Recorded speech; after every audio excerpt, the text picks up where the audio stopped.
common misconception among people is that any rule or regulation that governs them falls under one category: law.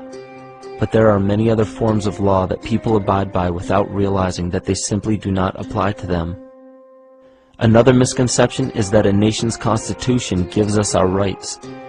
A constitution does nothing more than list the rights that we already have.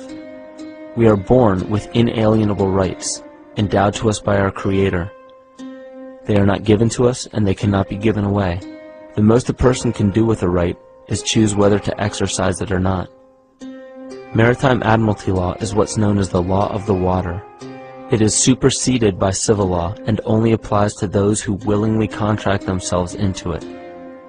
The definition of admiralty law is a body of private international law governing the relationships between private entities which operate vessels on the oceans.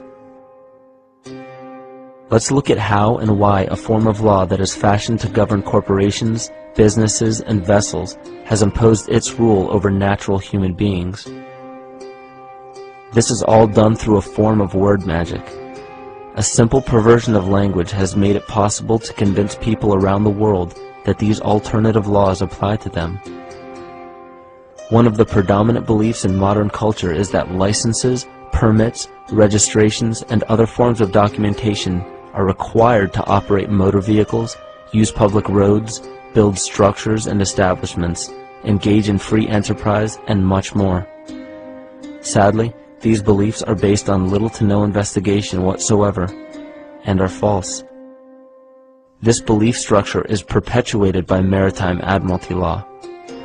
This form of law was originally created to govern ships docking in foreign nations for the import or export of products and resources. It deals with banking and merchant affairs, not civil affairs. When a product is taken off of a ship and brought into a foreign land, that nation takes custody of the resource and accounts for it with a certificate.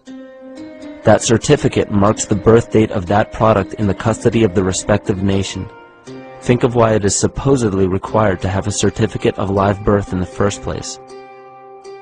The Barron's Dictionary of Banking Terms defines a certificate as a paper establishing an ownership claim. So right there, we notice that everyone with a birth certificate is defined as being owned. People are used as collateral with other nations because the U.S. is bankrupt. The United States declared bankruptcy on March 9th of 1933. At this point, the U.S. began taking out loans from a private, non-government affiliated corporation called the Federal Reserve. With no money to pay back the loans, the United States began using the citizens as collateral. All birth and marriage certificates are literally warehouse receipts. Just look at the similarities of warehouse receipts and birth certificates. Both document the date of issue, a serial number, registration number or receipt number, a description of the product, and an authorized informant to notify the appropriate government agency. With all of this information being readily available, the majority of people are unaware of their involvement with maritime admiralty law. This is possible through the manipulation of language. This admiralty law changed the meaning of the word person from a natural living person to a corporation. Driver's licenses, vehicle registrations, auto insurance forms, building permits, gun permits, work permits, tax filing documents, birth and death certificates, traffic citations, and many other forms of documentation that were once believed to be absolutely necessary only apply to persons or corporations. Upon signing such a legal document, you are indirectly waiving your rights under the Constitution and lowering your status to that of a corporation that is created with the same exact name as you.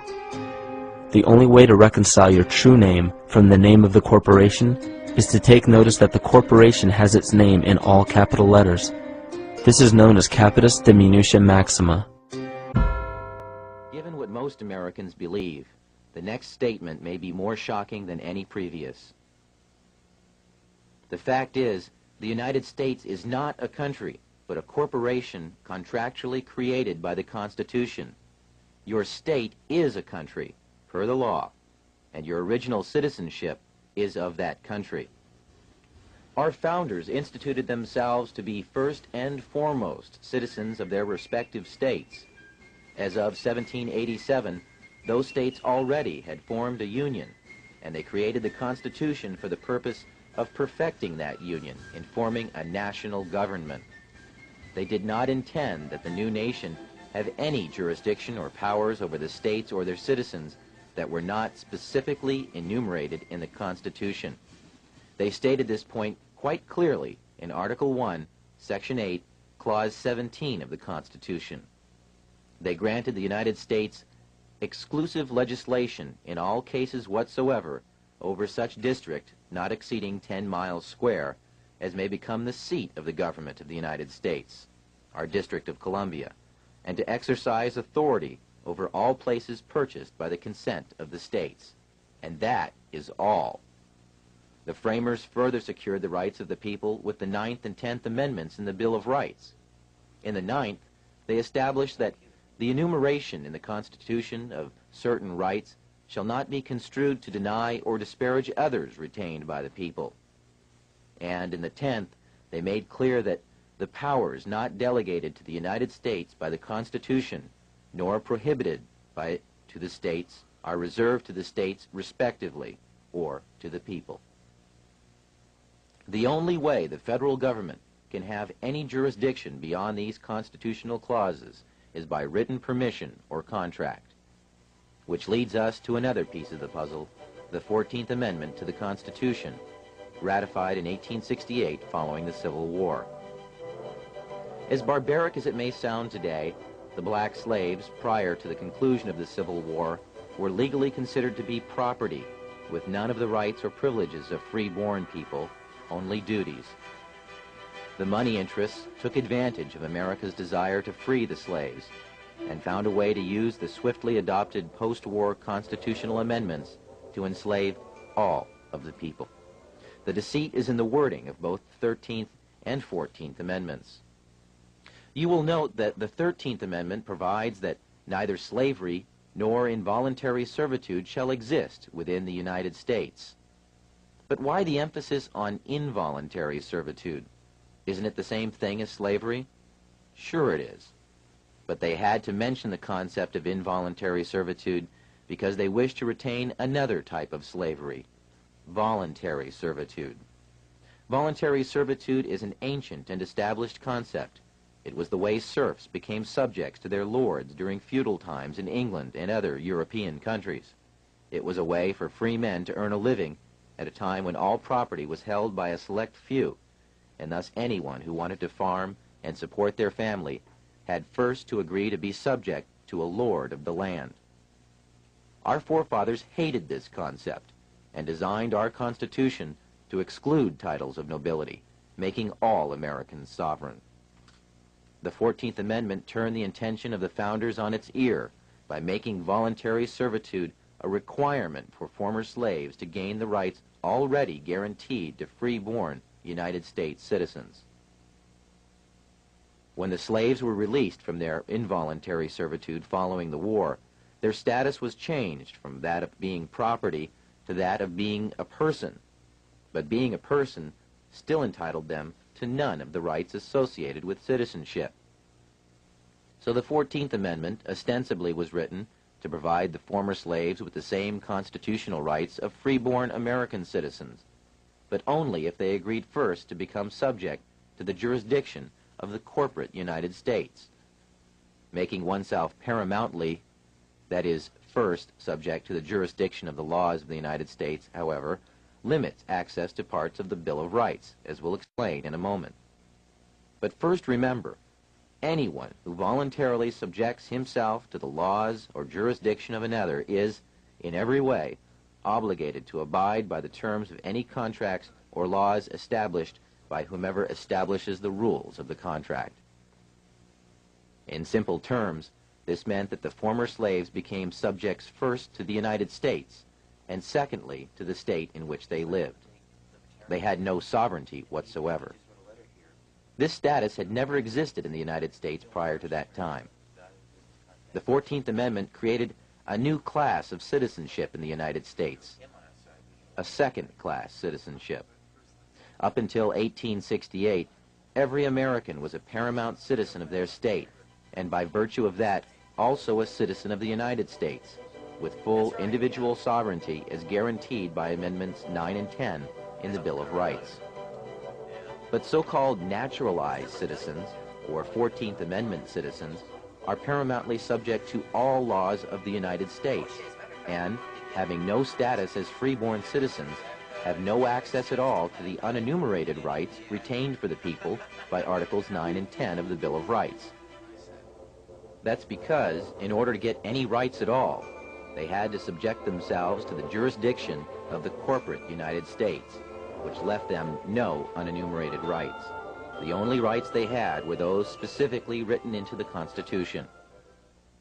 The sad tragedy of America today is that all U.S. citizens, regardless of race, are now 14th Amendment slaves due to contracts with the government of the United States through Social Security, birth certificates, driving licenses, citizenship statements, tax forms, and many other documents. The true paramount citizenship that all Americans deserve is that of their respective state, which is a sovereign citizenship. Such status would exempt them from federal and state income taxes, as well as property and inheritance taxes. This sovereign citizenship was the status held by our forefathers. Now, if you're still thinking that the U.S. government needs to have a central bank and collect income tax or it will collapse, think again. Over 2/3 of the federal government's income is derived from sources other than income tax. There is even evidence suggesting that none of your income tax is used by the government. Fees, excise taxes, tariffs, sales taxes, and other forms of income have easily supported the U.S. budget in the past and could easily support it now. We have done without a national bank for large stretches of our history, and the U.S. Treasury is perfectly capable of printing and managing a money supply.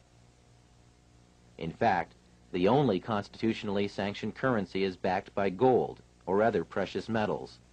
This is a far more stable form of currency and is the type of money the Treasury was designed to handle. The government was doing so well collecting money under these original laws that it had amassed a huge surplus by the time this cartoon was penned 100 years later in 1887, when there still was no income tax collected at all. Up to this point, we have shown you how the money interests have 1. Established the Federal Reserve System, and 2. Exploited a second class of citizenship created by the 14th Amendment for other purposes. And we have mentioned a few names involved in the creation of the Fed. But there are other organizations working for our economic enslavement as well, along with other extremely rich and powerful international bankers. Those who support the Fed have created a global movement to centralize economic power in various puppet organizations that preach peace and stability through some variation of socialism, but act aggressively to draw nations into a web of foreign debt and servitude to their agenda. The United Nations, the World Monetary Fund, and the Council on Foreign Relations are all committed to an agenda of world domination through manipulation of economic power. The Council on Foreign Relations openly admits to being a private club, yet it is the primary recruiting post in both international banking and the federal government of the United States. In 1868, the 14th Amendment was ratified, ending slavery by giving all Americans citizenship. All persons born or naturalized in the United States and subject to the jurisdiction thereof are citizens of the United States and of the states wherein they reside. United States Code annotated Amendment 14. However, what the public was not told, that while under the Lieber Code, a 14th Amendment citizen can only be found within the jurisdiction of the United States. That is, all government employees, all those who live in territories occupied by the federal government, such as Washington, D.C., and the former slaves. The rest of the population was not subject to the 14th Amendment, and thus could still claim jurisdiction under the original Constitution. In addition to that, after the conclusion of the Civil War, the federal government was now occupying the southern states, placing these captured citizens under the jurisdiction of the Lieber Code. The southern states had to agree to ratify this amendment in order for them to be granted their freedom from federal rule. Thus, instead of ending slavery, the 14th Amendment held all Southerners captive as slaves in the plantation known as the United States of America. Just like how all citizens were turned into corporations in 1790 to subject them to the Revolutionary War debts, 14th Amendment citizens were created to be franchisees subject to the corporation known as the United States Incorporated. And like all corporate brands, you do not have any constitutional Bill of Rights protections. Proof of such can be found in the all-caps version of your name, which signifies a corporate entity. After the Civil War, the United States defaulted on its war debt.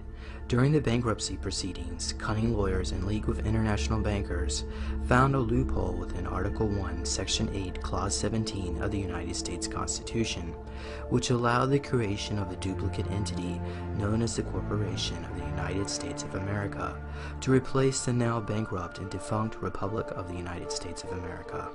This occurred with the passage of the District of Columbia Organic Act of 1871, which incorporated the area of the District of Columbia into a private foreign corporation chartered in the City of London known as the United States Incorporated. This corporation designated Congress as the board of directors to continue the business needs of the government under martial law. Thanks to the Lieber Code, federal jurisdiction under the Organic Act was expanded to include not only all captured citizens in the southern states, but all Americans in all states. Thus, America had lost her sovereignty under the yoke of the Crown of England and the international bankers. During this same time, the Corporation of the United States adopted its own constitution, which was identical to the original national constitution. To fool the people, one word was changed from its original form, the Constitution for the United States of America, to its present-day all-capitalized form, which signifies a corporate entity, the Constitution of the United States of America. Incidentally, the Titles of Nobility Amendment was removed from this new Constitution. With the Illuminati in full control over the United States, they now sought to rule the world. After the death of Adam Weishaupt in 1830, Giuseppe Mazzini was selected to head the Illuminati. In 1871, the mantle of power was passed on again to the American General Albert Pike as its new director. Pike became fascinated with the idea of a one-world government and eventually constructed the Illuminati's blueprint of world domination. His plans called for the financing of 3 world wars in the 20th century. The First War would bring about an atheist communist state from the ashes of Tsarist Russia. The Second War would bring about a Jewish Holocaust under a fascist government to foment support of a Zionist state of Israel. The Third War would manipulate the differences of Christians and Muslims for their own annihilation. Then finally, political Zionism would come out as victors of all. These 3 world wars would require enormous funding. Since most of the royalty in Europe was already deeply in debt thanks to the numerous wars and conflicts created by the Rothschild banking dynasty, the only place left that could possibly pay for such ambitious plans was the now prosperous American Republic.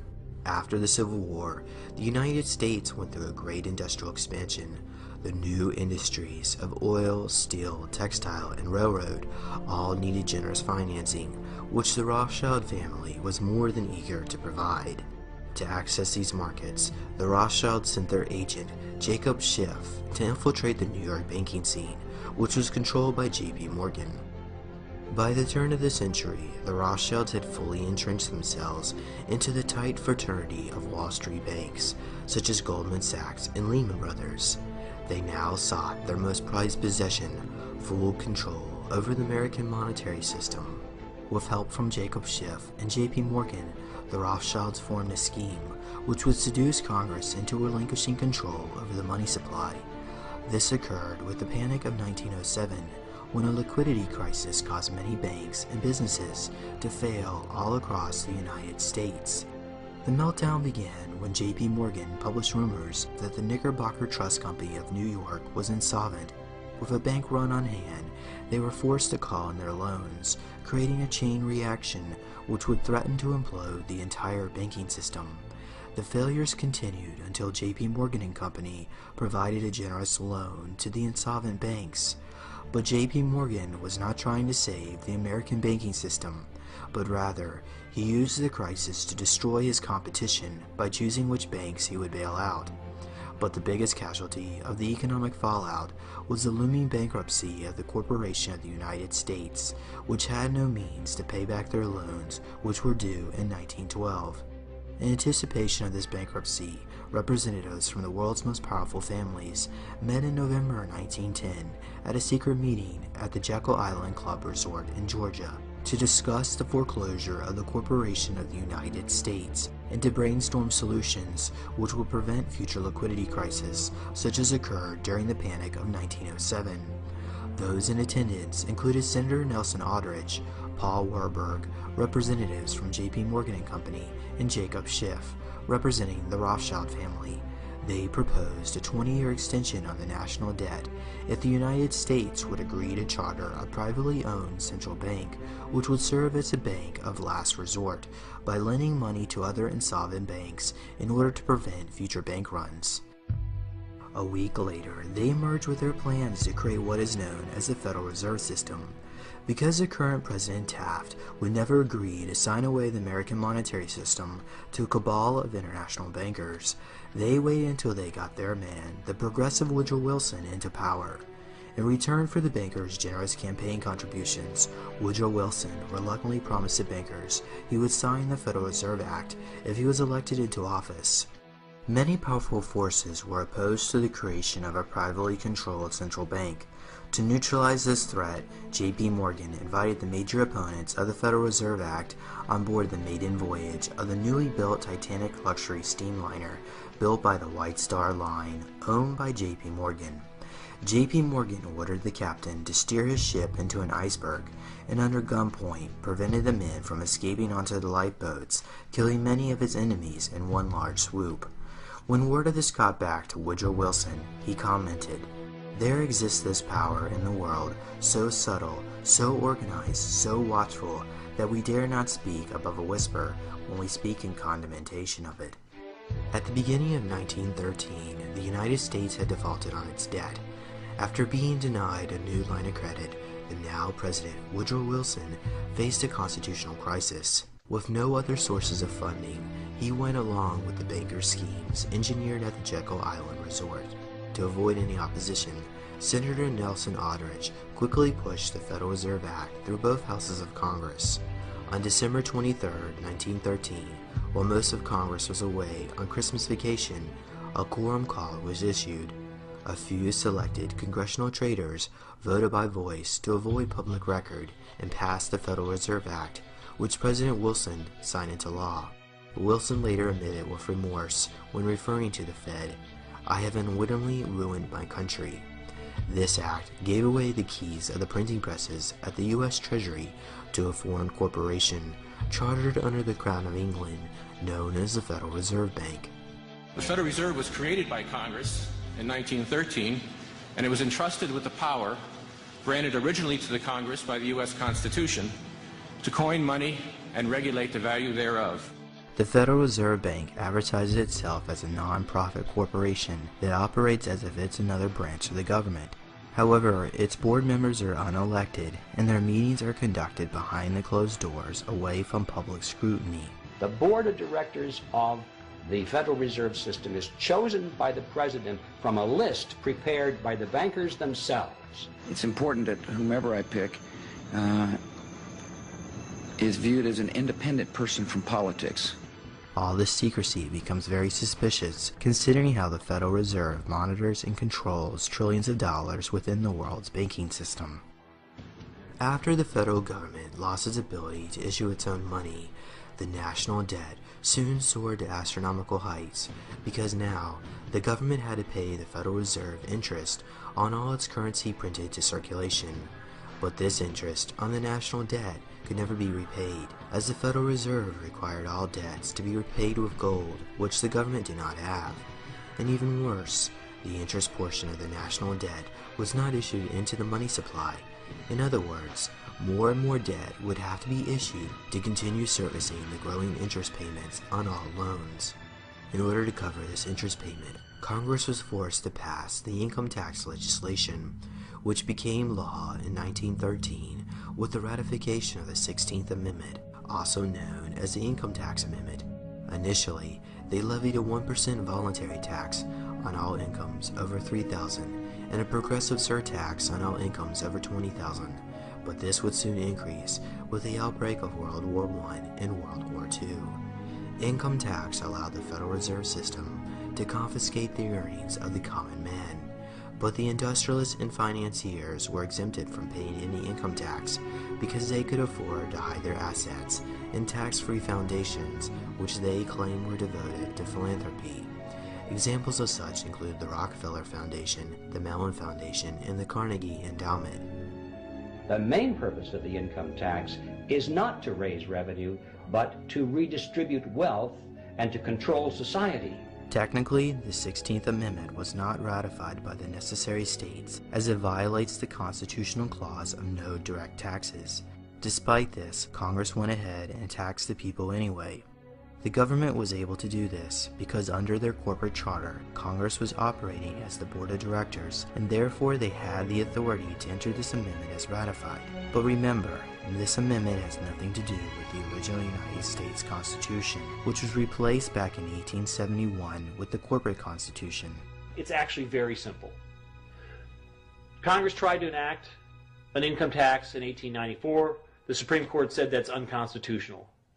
When the Supreme Court says something is unconstitutional, it's unconstitutional. They tried again in 1913, and the Supreme Court said the 16th Amendment conferred no new power of taxation. So, if they didn't have it then, and they didn't get it, they don't have it. There is no constitutional basis for a tax on the wages of Americans living and working in the 50 states of the Union. Period. End of argument. In 1933, the United States once again declared bankruptcy.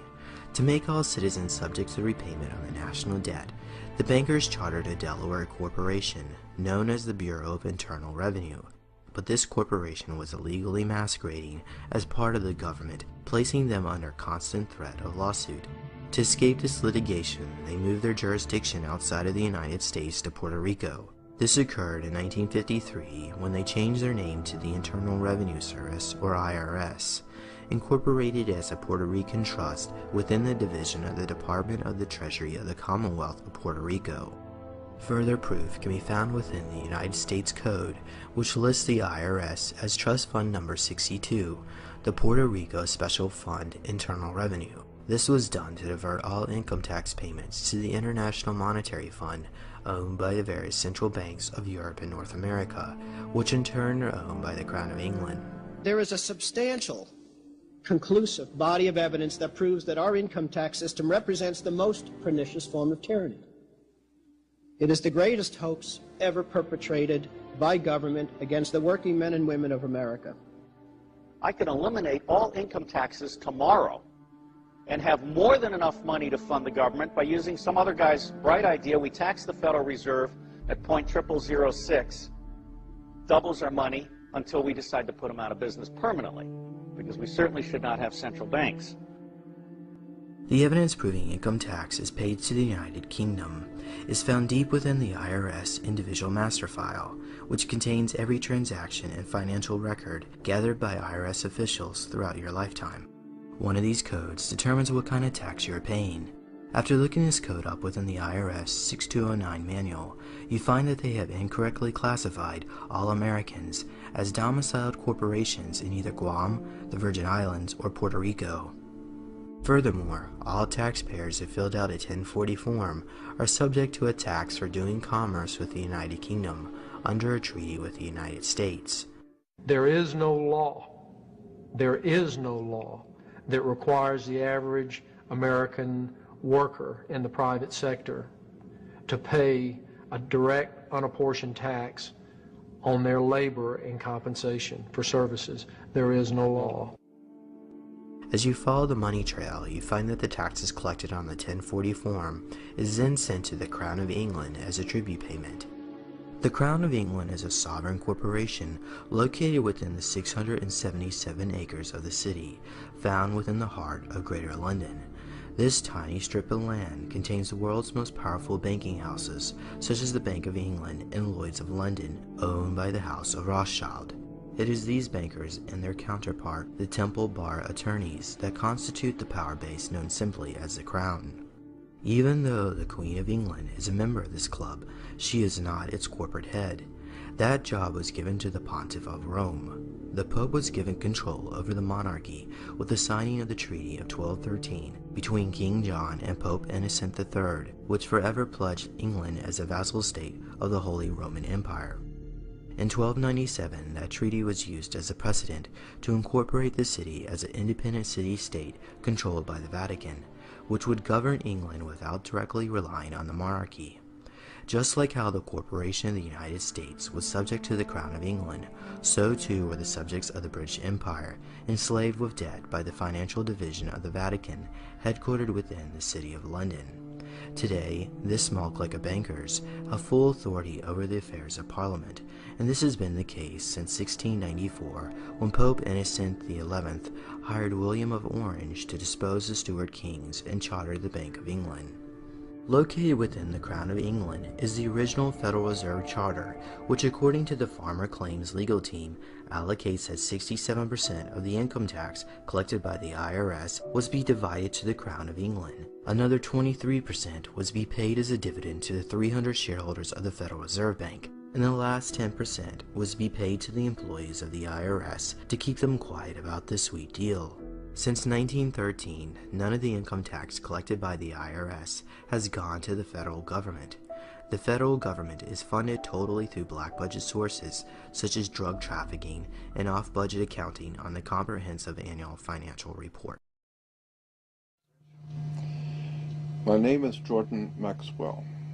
For the past 43 years of my life, I have spent researching and studying the world of hidden knowledge, ancient mysteries, occult and secret societies, fraternal orders.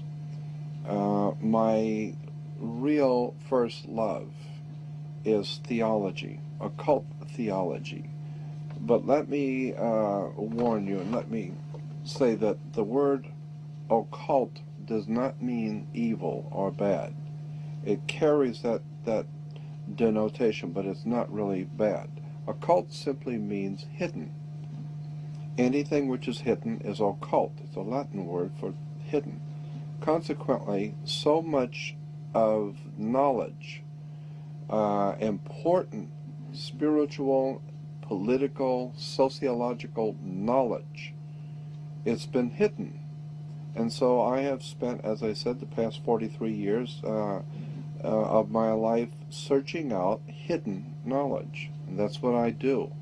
I'm fascinated by how much we don't know. The state of Israel is actually connected to America in a very arcane and secret way.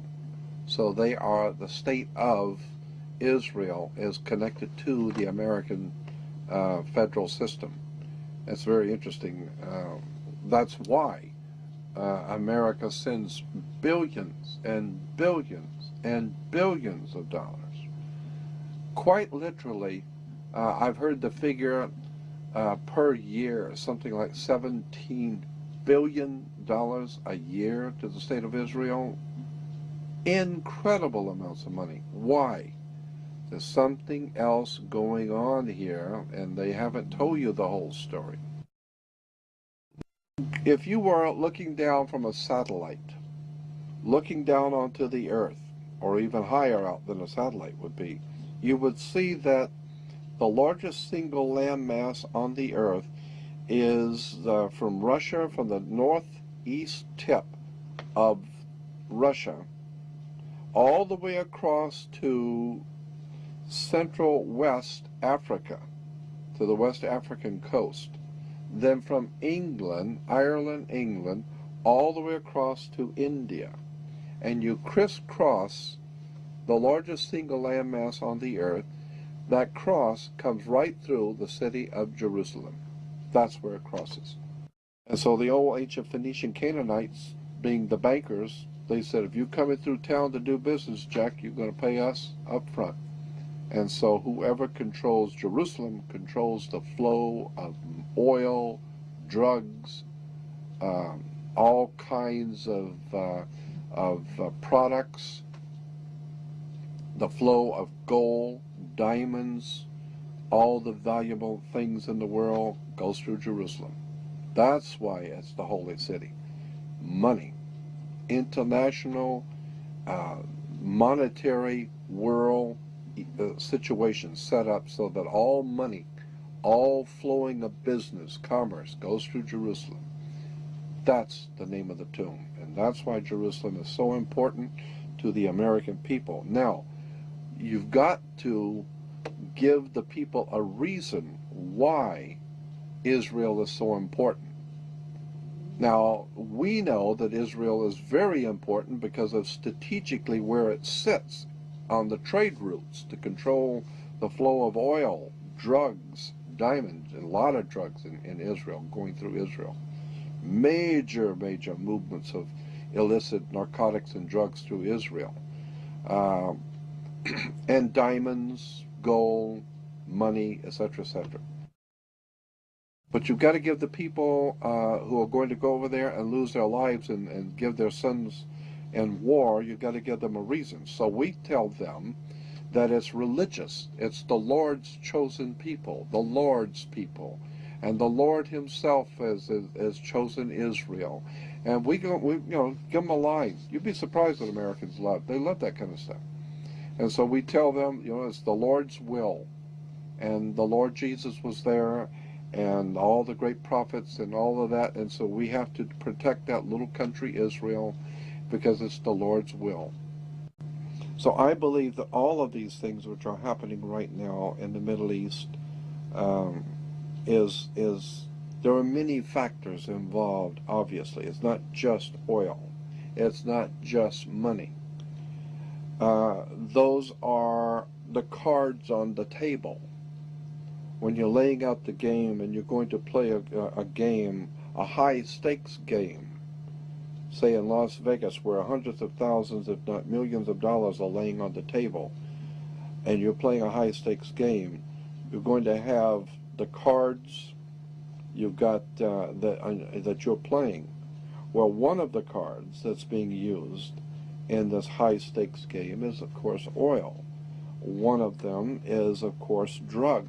Drugs are very big business in the Middle East and in Europe, and so I feel that the drugs are one card, oil is a second card, the control of money, banking, fraternities, controlling the flow of commerce and business in the world, that's another card on the table. But above the cards are the players only using the cards.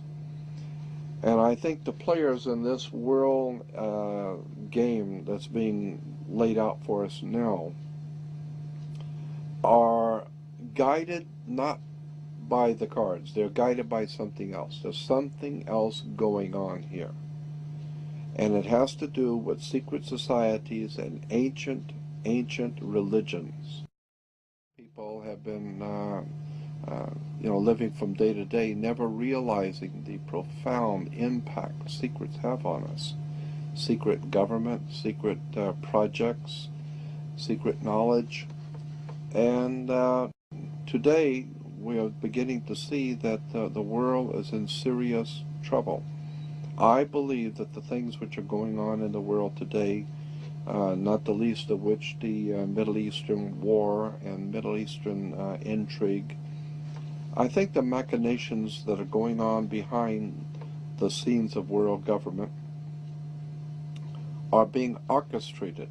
I have no doubt in my mind, after 43 years of looking at this subject, that so much of our world, the wars, the violence, the bloodshed, the animosity among races, is purposely designed by someone.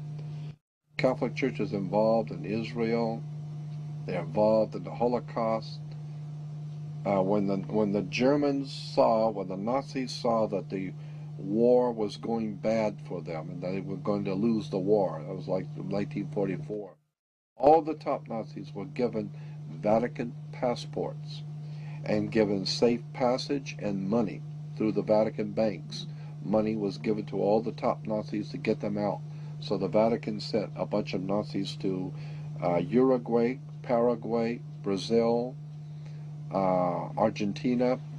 We know they're down there. Well, it's all Catholic down there. That's right. That's why they're down there.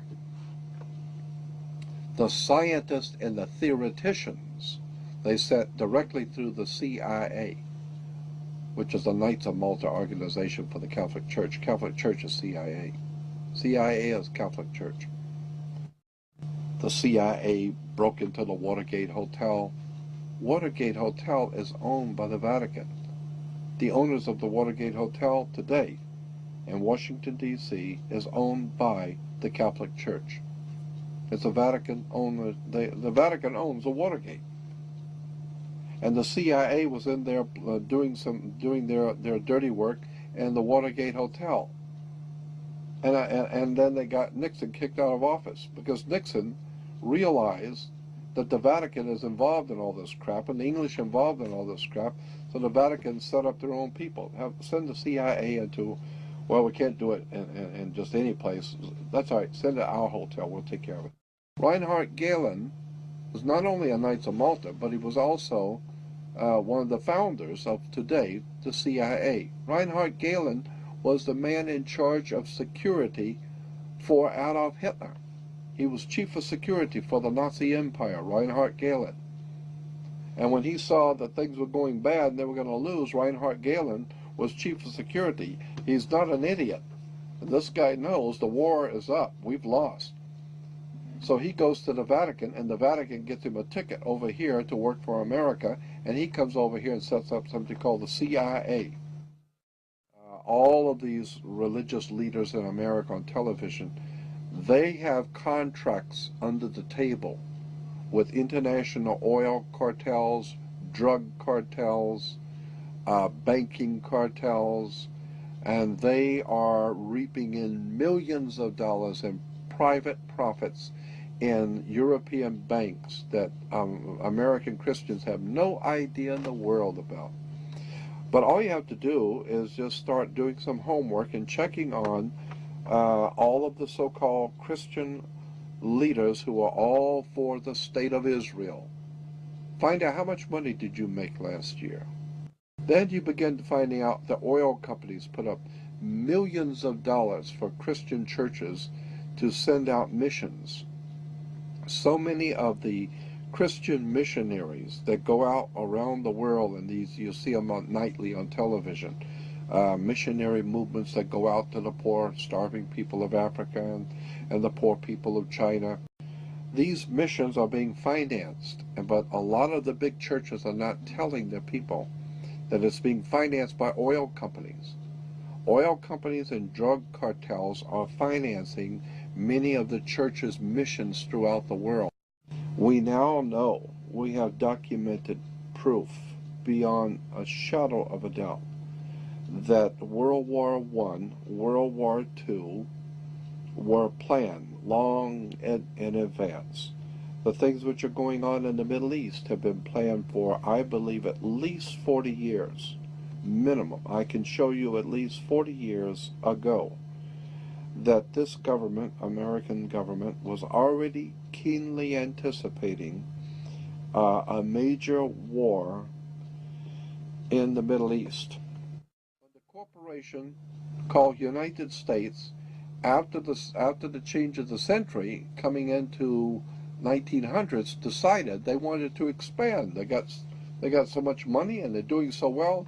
They thought maybe we could expand the business, move the corporation out a little bit. Let's expand business.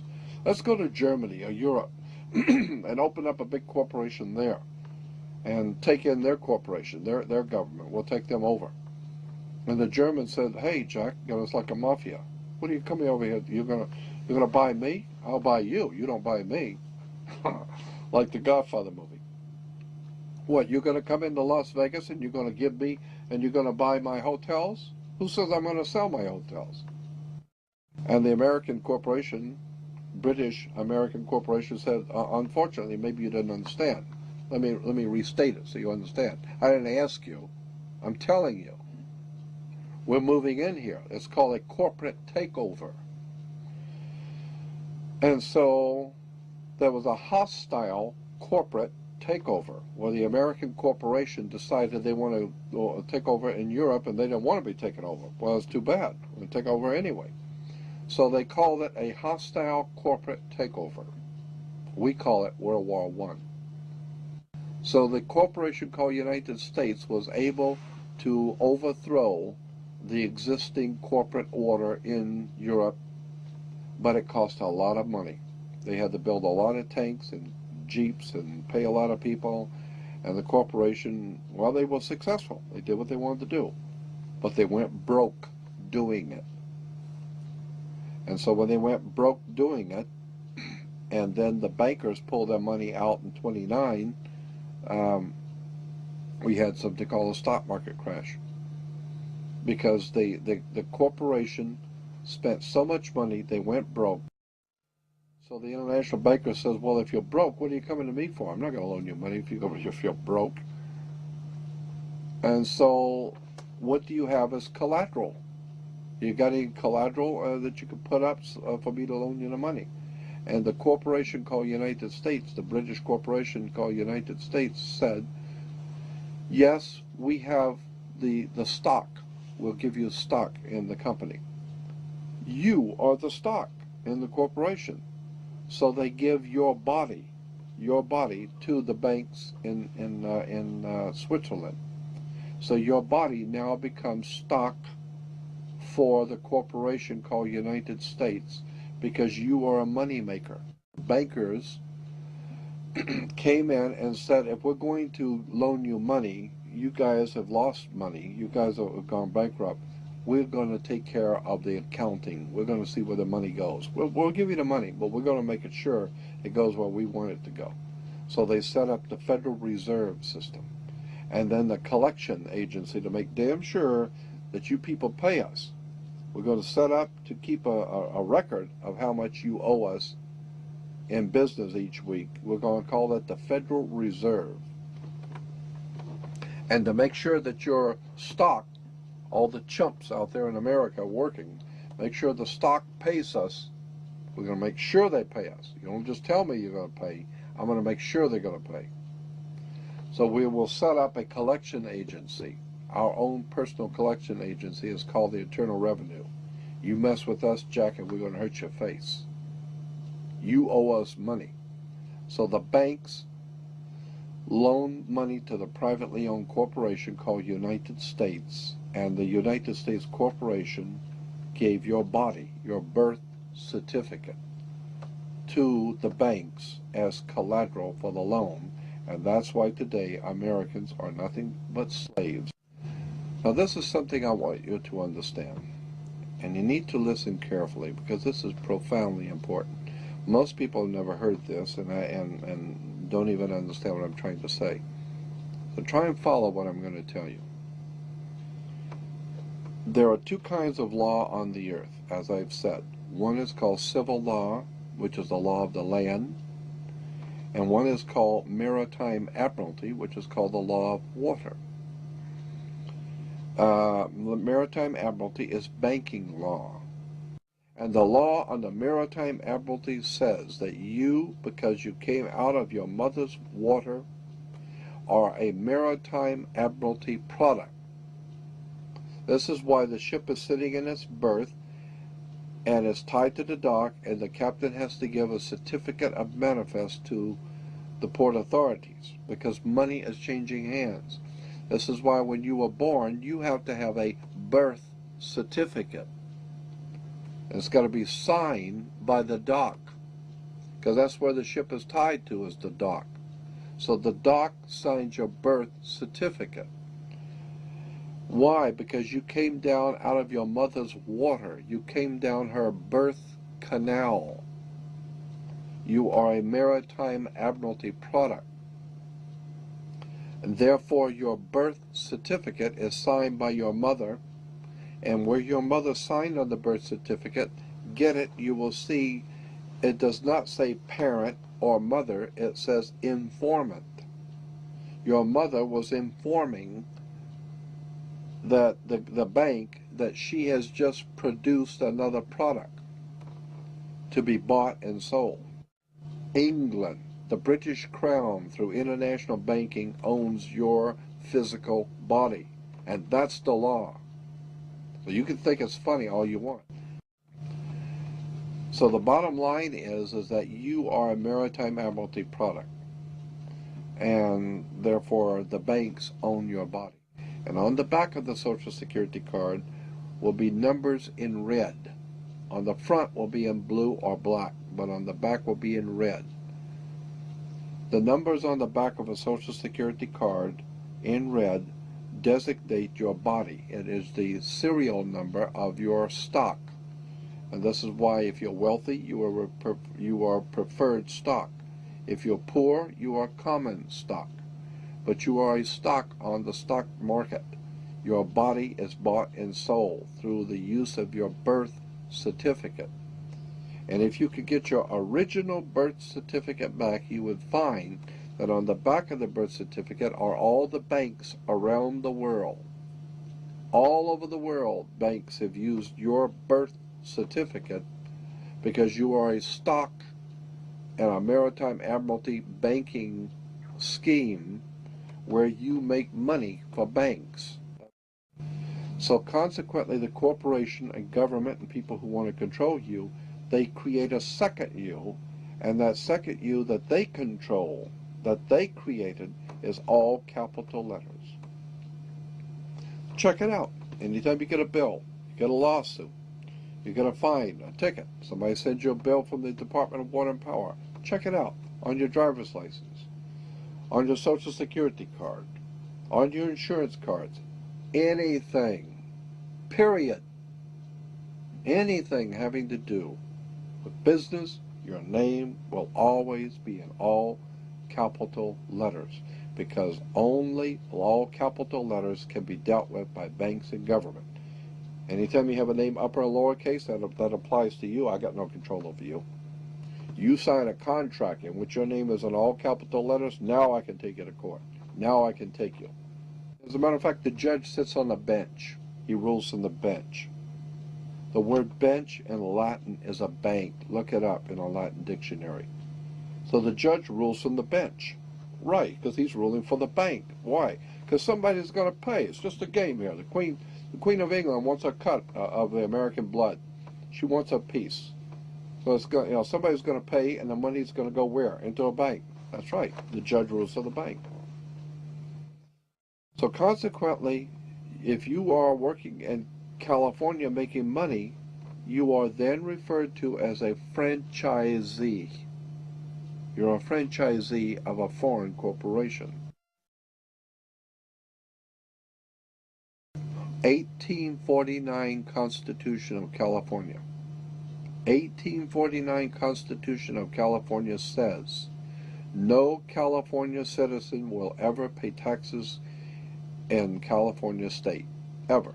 There will never be a state tax in California, ever. That's the Constitution in California.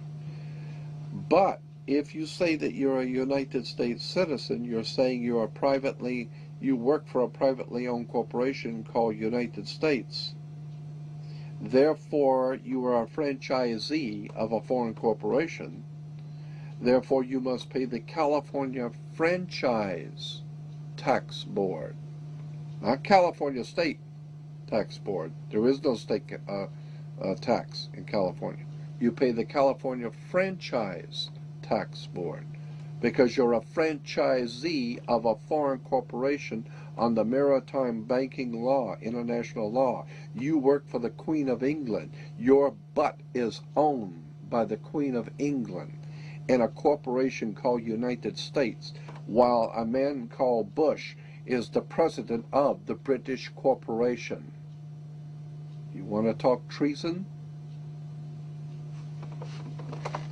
You need to wake up and find out how this stuff really works. Because once you understand that you don't need to submit yourself as an American to a British commercial venture called courts. You're an American. You don't need to go to court.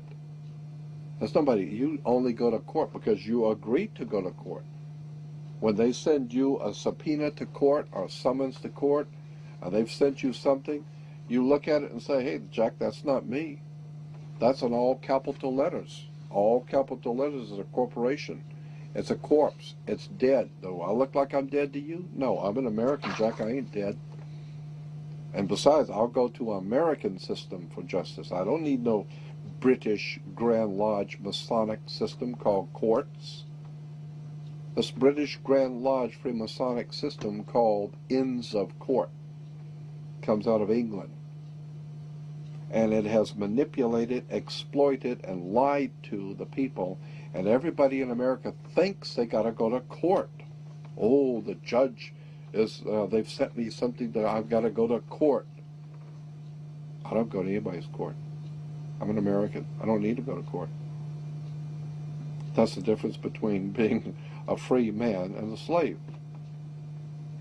Very few Americans have ever really thought about the fact who was the enemy of this country when it was being founded.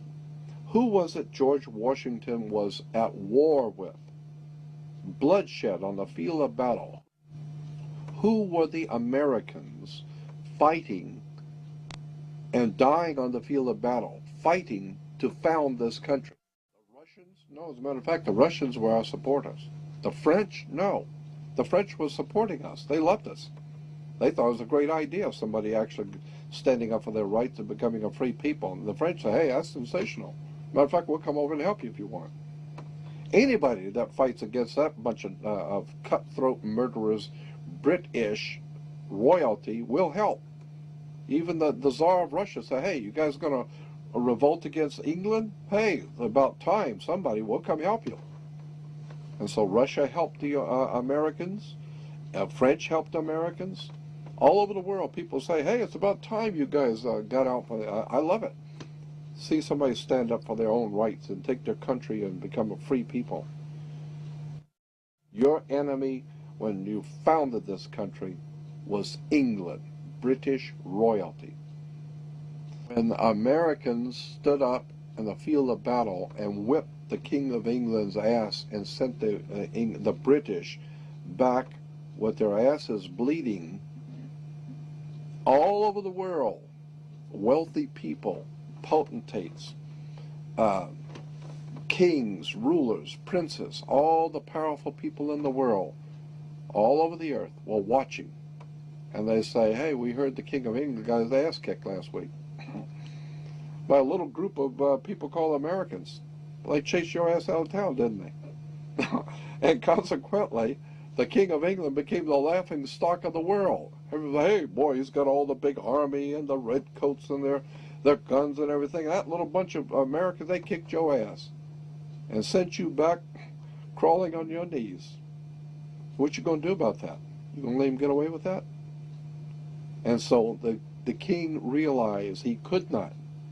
They beat you on the field of battle, and they're mad. You come back, they're going to kill you again. And so the King of England and the British royalty decided, no, we're not going to send any more people over there because you're not going to win. Those people are crazy, they got guns, and they're mad. Leave it alone. Just leave it alone. Later on, we'll dream up some things called United States government. And we'll incorporate it. And we will bring in what we call, let's say, call them attorneys and lawyers. And then we'll do business and sign contracts. And we'll be their friends. And one day, we're going to own them. The British invasion. They call the rock groups that came out of England the British invasion. That's not the only thing Britain invaded with. They invaded with treason, bloodshed, lies, deception. They've given us courts. They've made you into a corporation. They've made you so that you are politically dead. You walk into a courtroom and the judge wears a black robe. Black is the color of death. I mean, you've got Dracula wears a black robe. Frankenstein wears black. You know, always the jailer and the guy who's going to cut your head off wore the black robes. What is this black robe stuff of judges? Where does this black robe stuff come from? Somebody needs to do their homework and find out America has been raped. And the people who are running this country are nothing more than turncoats. They're traitors who have sold our great republic out. They've sold us out to our masters in England. I, for one, would like to see all British in this country, all British money, all British financing, all British corporations chased out of this country. Give them 72 hours to be out of this country, and you tell the Queen we're not sending over American boys into the Middle East to save your goddamn oil. Tell the Queen no longer will Americans crawl on their knees to that woman, to the Queen of England. What a travesty. What a travesty in this country to watch America, the great republic, being raped by the British royalty. Somebody needs to do their homework. It's all business. I don't want you to take this personal. It's just business. This is the way banks work. This is the way courts work. This is the way government works. They manipulate and use words and terms and frighten you. I, for one, am not only not frightened, I'm tired of the lies and deception. I'd like to see America free again. That's my feeling. And thank you and good night.